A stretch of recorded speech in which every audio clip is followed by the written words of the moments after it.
Hello guys, कैसे हैं आप लोग। होप गाइस आप सब अच्छे होंगे। स्वागत है आपका एक और नए वीडियो में। दोस्तों आज की इस वीडियो में हम बात करने वाले हैं इन्वेस्टिंग करने का सही तरीका क्या होता है। अगर आप किसी कंपनी में अपना पैसा इन्वेस्ट करना चाहते हैं तो आपको क्या क्या चीज़ें देखनी चाहिए ताकि वो कंपनी इन फ्यूचर अच्छा ग्रो कर सके और आपको प्रॉफिट हो सके और आप लॉस से बच सकें। दोस्तों अगर बात करें शेयर बाज़ार में इन्वेस्टिंग की, तो यहाँ पर पैसा तो काफ़ी लोगों के पास होता है इन्वेस्ट करने के लिए, लेकिन सही नॉलेज यहाँ पर हर किसी के पास नहीं होती। इसी वजह से यहाँ पर इतने कम लोग सक्सेसफुल हो पाते हैं। दोस्तों आपने वॉरेन बफेट, चार्ली मार, राकेश झुनझुनवाला ऐसे काफ़ी बड़े बड़े इन्वेस्टर्स के नाम सुने होंगे।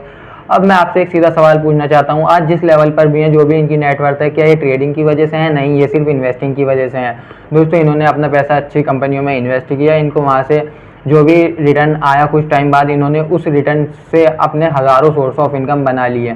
जैसे मैं सपोज करूँ किसी स्टॉक्स में मैंने 10 लाख रुपए इन्वेस्ट करे, अब मुझे कुछ टाइम बाद यहाँ से अच्छा खासा प्रॉफिट होता है। अब मैं उस प्रॉफिट को निकाल के किसी अदर यानी दूसरे बिजनेस में लगा देता हूँ। अब मेरे दो सोर्स ऑफ इनकम हो गए। जो मेरा पैसा इन्वेस्ट हुआ है यहाँ से भी मुझे पैसा मेरा बढ़ता रहेगा, और मैंने जो दूसरे बिजनेस में अपना पैसा इन्वेस्ट किया है वहाँ से भी मुझे पैसा मिलता रहेगा। तो दोस्तों इन्होंने इसी तरह अपने हज़ारों छोटे छोटे सोर्स ऑफ इनकम बना लिए और आज इनकी नेटवर्थ आप लोगों के सामने है। दोस्तों ट्रेडिंग थोड़ा अलग तरीके से काम करता है। ट्रेडिंग दोस्तों जितनी जल्दी आप वहाँ पर पैसा बनाते हैं इतनी जल्दी आपका पैसा वहाँ पर लॉस भी हो जाता है। दोस्तों अब मैं ऐसा नहीं बोल रहा कि आप ट्रेडिंग नहीं करें, ट्रेडिंग करना ठीक नहीं है। दोस्तों ट्रेडिंग में आप पैसा बनाते हैं रिस्क मैनेजमेंट की मदद से, और इन्वेस्टिंग की अगर हम बात करें तो इन्वेस्टिंग में आप पैसा बनाते हैं कंपाउंडिंग की वजह से। अब ये कंपाउंडिंग किस तरह काम करती है दोस्तों? कंपाउंडिंग का मतलब ये होता है, सपोज करो मैं किसी काम के लिए 1 घंटा निकालता हूँ। अब मैं 1 घंटा देखता हूँ तो मुझे वो डेली 1 घंटा कम लगेगा, लेकिन अगर मैं 1 महीने में यानी 30 दिन में 1 घंटा देखता हूँ तो वो मेरा 1 घंटा 30 घंटे में बदल चुका होगा। तो दोस्तों कंपाउंडिंग भी कुछ इसी तरह से काम करती है।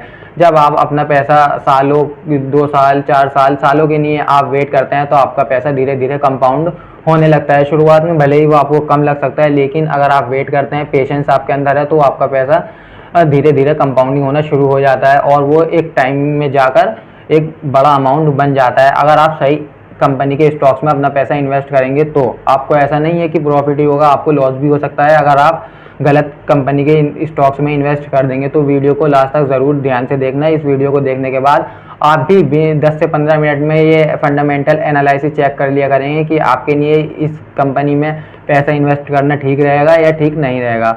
तो दोस्तों बात करें इन्वेस्टिंग करने के लिए आपको कुछ चीज़ें हैं जो आपको देखनी चाहिए। सबसे पहले आपको देखना है स्टॉक का ग्राफ। जो इस भी कंपनी के स्टॉक्स में आप अपना पैसा इन्वेस्ट कर रहे हैं उसका आपको ग्राफ देखना है। जब से वो कंपनी शेयर बाजार में लिस्ट हुई है उसका ग्राफ ऊपर की तरफ ही जा रहा हो। इसको कैसे चेक करना है? मैं सिंपली आपको अपने क्रोम पर आना है, तो अपने क्रोम बुक पर आना है। आप जिस भी स्टॉक को यहाँ पर चेक करना चाहते हैं सिंपली आपको उसका नाम लिखना है। जैसे मैं यहाँ पर नाम लिखूंगा, यहाँ पर मैंने नाम सर्च किया तो आप देख सकते हैं मेरे सामने स्टॉक आ चुका है। अब दोस्तों ये हमें 1 डे का चार्ट दिखा रहा है। हमें इन्वेस्ट करने से पहले मैक्सिमम 5 साल पहले का यानी चार्ट देखना है। अब मैंने ये 5 ईयर्स पर क्लिक करा तो अब ये मुझे शॉर्ट फॉर्म में मतलब 5 साल का चार्ट दिखा रहा है। ये आप देख सकते हैं सन 2023-24 में ये स्टॉक कहाँ था। 24 में इसका प्राइस 3675 था, लेकिन अभी इसका प्राइस कहाँ पर है? अभी इसका प्राइस 4291 रुपये पर चल रहा है। तो दोस्तों ये आपको ये देखना है क्या ये प्राइस जो है हायर हाइज में जा रहा है। तो हाँ दोस्तों अब आप देख सकते हैं इसका प्राइस जो हायर हाइज में ऊपर की तरफ जा रहा है। तो ये एक पॉजिटिव पॉइंट है, यानी एक अच्छा संकेत है। ऐसा नहीं है इसका ग्राफ नीचे की तरफ जा रहा है लोअर लोज में और आपने उसको इग्नोर कर दिया। उसको आपको इग्नोर नहीं करना चाहिए, उस कंपनी से आपको बचना चाहिए। दोस्तों इसके बाद आपको चेक करना है प्रोमोटर्स होल्डिंग्स, ताकि आपको पता चल सके जो कंपनी का मालिक है उसने स्टॉक्स कितने % ले रखे हैं। प्रोमोटर्स कंपनी का मालिक ही होता है। अब दोस्तों सपोज करो प्रोमोटर्स मैं हूँ, मैं कंपनी का मालिक हूँ और मेरे पास कंपनी के अच्छे खासे शेयर्स हैं, तो मैं तो यही चाहूँगा ये कंपनी इन फ्यूचर अच्छी खासी ग्रो हो सके ताकि मेरे पास जो शेयर्स हैं मुझे भी प्रॉफिट होगा। दोस्तों नॉर्मली जो प्रोमोटर्स होल्डिंग्स मानी जाती हैं वो कोई ऐसा सही बिल्कुल किताब में लिखा हुआ नहीं है, लेकिन नॉर्मली 50% प्रोमोटर्स होल्डिंग्स होनी ही चाहिए। दोस्तों अगर मेरे पास 50% प्रो होल्डिंग्स होंगी तो अगर मेरी कंपनी इन फ्यूचर ग्रो करेगी तो सबसे ज़्यादा प्रॉफिट मुझे ही होगा। आप कितने शेयर्स बाय कर लेंगे? 1000, 2000, 5000, 10,000? 50% के मुकाबले वो बहुत ही छोटा अमाउंट होता है। तो दोस्तों इसको चेक करने के लिए सिंपली आपको स्क्रीनर.in सर्च करना है। स्क्रीनर.in आप सर्च करेंगे, आपके सामने यहाँ पर पहली वेबसाइट आएगी, आपको इस पर क्लिक कर देना है। अब यहाँ पर आप जिस भी स्टॉक की प्रोमोटर्स होल्डिंग चेक करना चाहते हैं आपको सिंपली यहाँ पर उसका नाम लिखना है। अब जैसे मैं यहाँ पर नाम लिखता हूँ मैंने यहाँ पर नाम लिखा विप्रो। अब आप देख सकते हैं हमारे सामने कुछ इस तरह का इंटरफेस आएगा। अब सिंपली प्रोमोटर्स होल्डिंग चेक करने के लिए आपको यहाँ पर लास्ट में एक ऑप्शन दिखेगा इन्वेस्टर का, आपको इस पर क्लिक करना है। अब आप देख सकते हैं यहाँ पर सबसे ऊपर आपको दिख जाएंगी प्रोमोटर्स होल्डिंग्स, यानी इस स्टॉक्स में कितनी प्रोमोटर्स होल्डिंग्स है। अब आप देख सकते हैं यहाँ पर 72% प्रोमोटर्स होल्डिंग्स है, तो ये एक बहुत ही अच्छी बात है। अब ऐसा नहीं है जिसमें 50% से कम प्रोमोटर्स होल्डिंग्स है वो स्टॉक खराब हो गया, या 50% से ज़्यादा है वो भी स्टॉक खराब हो गया है, आपको उसमें इन्वेस्ट नहीं करना चाहिए। मैं ऐसा नहीं बोल रहा दोस्तों। अगर 50% है तो ये बहुत ही अच्छी बात है, लेकिन अगर 50% से ज़्यादा है तो ये सोने पर सुहागा है दोस्तों। वो जिस कंपनी के प्रोमोटर्स होल्डिंग कम होते हैं वो कंपनी भी ठीक ठाक होती है, लेकिन 50% तो एटलीस्ट प्रोमोटर्स होल्डिंग्स होनी ही चाहिए दोस्तों। इसके बाद आपको चेक करना है प्रोमोटर्स ऑन सेल्स शेयर्स। क्या प्रोमोटर्स अपने शेयर सेल तो नहीं कर रहा है दोस्तों।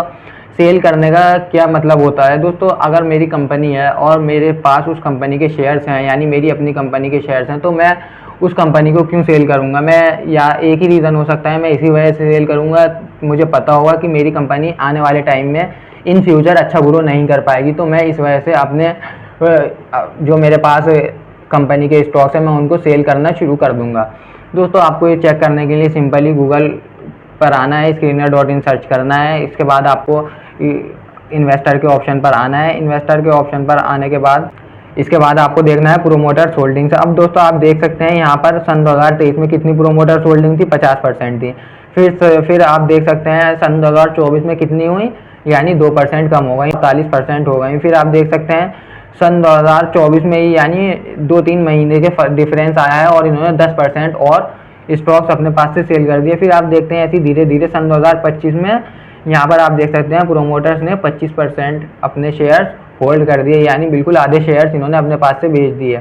अब आप देख सकते हैं सन 2026 में इनके पास 25% ही शेयर्स हैं, यानी पहले इनके पास कितने थे, 50% शेयर्स इन्होंने कंपनी ने, जो कंपनी का मालिक है, इसने अपने पास होल्ड करके रखे थे, लेकिन अब सन 2026 में इन्होंने 25% अपने पास से सेल कर दिए। तो दोस्तों ये एक नेगेटिव पॉइंट है, ये आपको ज़रूर चेक करना चाहिए दोस्तों। इसके बाद आपको चेक करना है लोन। जिस कंपनी के स्टॉक्स में आप पैसा इन्वेस्ट कर रहे हैं उस कंपनी के ऊपर लोन तो नहीं है दोस्तों। लोन लेना गलत बात नहीं है, लेकिन लोन का ना चुका पाना गलत बात है दोस्तों। बहुत सारी कंपनियां लोन ले लेती हैं और फिर वो लोन को चुका नहीं पाती और लोन उनका बढ़ता जाता है। फिर आने वाले टाइम में इन फ्यूचर क्या होता है, वो कंपनी बंद होने की कगार पर आ जाती है। तो दोस्तों आपको इसको चेक करने के लिए स्टॉक का नाम सर्च करना है दोस्तों। नाम सर्च करने के बाद आपको यहाँ पर एक ऑप्शन दिखेगा, यहाँ पर बैलेंस शीट का आपको ऑप्शन दिखेगा। आपको इस पर बैलेंस शीट के ऑप्शन पर क्लिक करना है।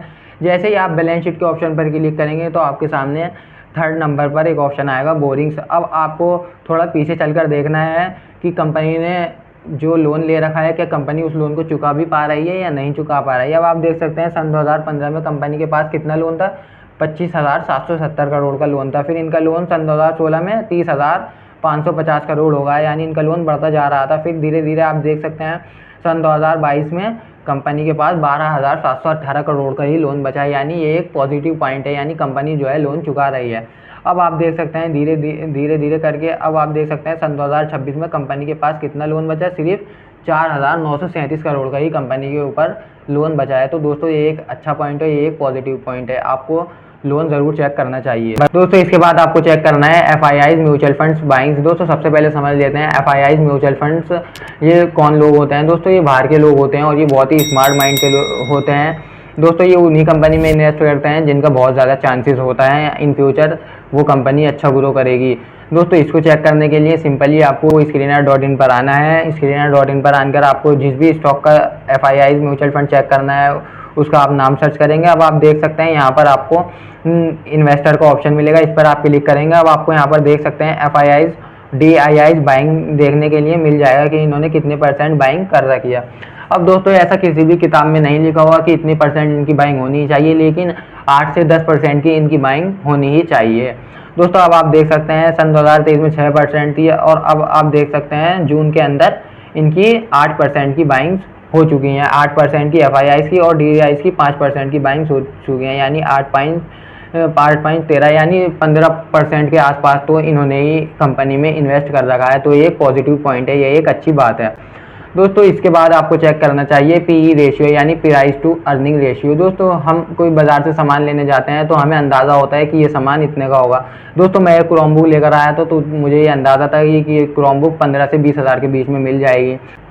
दोस्तों अब मैं कपड़े लेने जाता हूँ, नॉर्मली इंडिया के अंदर कपड़े 1500 से 2000 के बीच में ये मिल जाते हैं। तो दोस्तों हमें हर चीज़ का अंदाज़ा होता है। लेकिन अगर हम बात करें शेयर बाज़ार में स्टॉक्स की, तो हम ये कैसे पता कर सकते हैं कि हम जो कंपनी का स्टॉक्स खरीद रहे हैं वो सही प्राइस पर हमें मिल रहा है या हमें नहीं मिल रहा। तो दोस्तों प्राइस टू अर्निंग रेशियो यानी पीई रेशियो हमें यही बताता है क्या हमें ये स्टॉक सही प्राइस पर मिल रहा है या नहीं। दोस्तों ऐसा फिक्स इनका प्राइस नहीं है कि इतने % होनी ही चाहिए, लेकिन अगर किसी कंपनी के पीई रेशियो 20 पॉइंट है तो ये एक बहुत अच्छा माना जाता है। अब ऐसा नहीं है 20 से कम है 20 से ज़्यादा है तो वो कंपनी ख़राब हो गई, मैं ऐसा नहीं बोल रहा, लेकिन अगर 20 होती है 20 के आसपास होती है तो वो बहुत ही अच्छी बात होती है। दोस्तों इसको चेक करने के लिए सिंपली आपको दिख जाएगा यहाँ पर पीई रेशियो आपको यहाँ पर दिख जाएगा। दोस्तों अब आप देख सकते हैं यहाँ पर आपको पीई रेशियो दिख गया है। दोस्तों ये हम विप्रो का स्टॉक देख रहे हैं, इसका पीई रेशियो कितना है यानी 1390 यानी 13 पॉइंट का इसका पीई रेशियो है। तो दोस्तों ये भी ठीक ठाक है, लेकिन अगर 20 पॉइंट का पीई रेशियो होता है तो वो बहुत ही अच्छी बात होती है।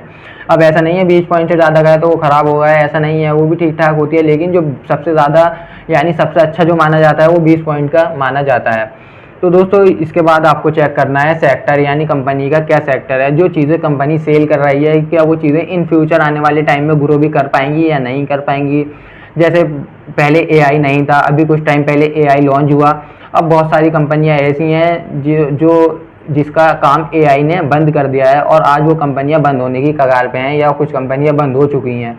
जैसे आप सपोज करो अल्कोहल, अभी सरकार गवर्नमेंट चेंज होती है और अल्कोहल पर बैन लगा देती है, तो अब बहुत सारी कंपनियां ऐसी हैं जो अल्कोहल बनाती हैं तो उनके जो स्टॉक्स होंगे वो बिल्कुल बंद होने की कगार पर आ जाएंगे। तो आपको सेक्टर ज़रूर चेक करना है कि कंपनी का क्या सेक्टर है, कंपनी का क्या चीज़ मतलब कंपनी सेल करती है, क्या वो इन फ्यूचर सेल्स हो भी पाएंगी, सेल्स उसकी बढ़ भी पाएंगी या नहीं बढ़ पाएंगी।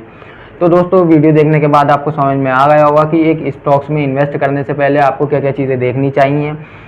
दोस्तों सबसे पहले हमने क्या बताया, सबसे पहले हमने बताया आपको ग्राफ देखना है कि कंपनी जब से लिस्ट हुई है शेयर बाजार में उसका ग्राफ ऊपर की तरफ ही जा रहा हो। दूसरे नंबर पर हमने बताया प्रोमोटर्स होल्डिंग। दोस्तों प्रोमोटर्स होल्डिंग 50% की तो होनी ही चाहिए, ऐसा नहीं है जो 50% से कम है 50% से ज़्यादा है वो ख़राब होती हैं। तीसरे नंबर पर आपको देखना चाहिए प्रोमोटर्स ऑन सेल शेयर्स, क्या प्रोमोटर्स जो अपनी कंपनी के शेयर्स वो सेल तो नहीं कर रहा है, लोन क्या कंपनी के ऊपर लोन तो नहीं है।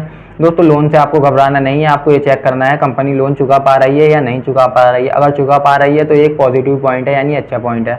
FIIs म्यूचुअल फंड्स बाइंग्स, दोस्तों ये बाहर के लोग होते हैं, इनका इन्वेस्ट करना कंपनी के अंदर बहुत ज़रूरी होता है, ये बहुत ही स्मार्ट माइंड के लोग होते हैं। दोस्तों छठे नंबर पर आपको चेक करना चाहिए पीई रेशियो यानी जो प्राइस पर हम स्टॉक खरीद रहे हैं क्या वो हमें सही प्राइस पर भी मिल रहा है या हमें वो सही प्राइस पर नहीं मिल रहा है। पीई रेशियो हमें ये बता देता है। दोस्तों आपको लास्ट में चेक करना चाहिए सेक्टर, कंपनी का जो सेक्टर है यानी कंपनी जो प्रोडक्ट बनाती है क्या वो इन फ्यूचर सेल हो पाएगा या वो सेल नहीं हो पाएगा। दोस्तों वीडियो देखने के बाद आपको समझ में आ गया होगा कि हमें स्टॉक्स में इन्वेस्ट करने से पहले क्या क्या चीज़ें देखनी चाहिए।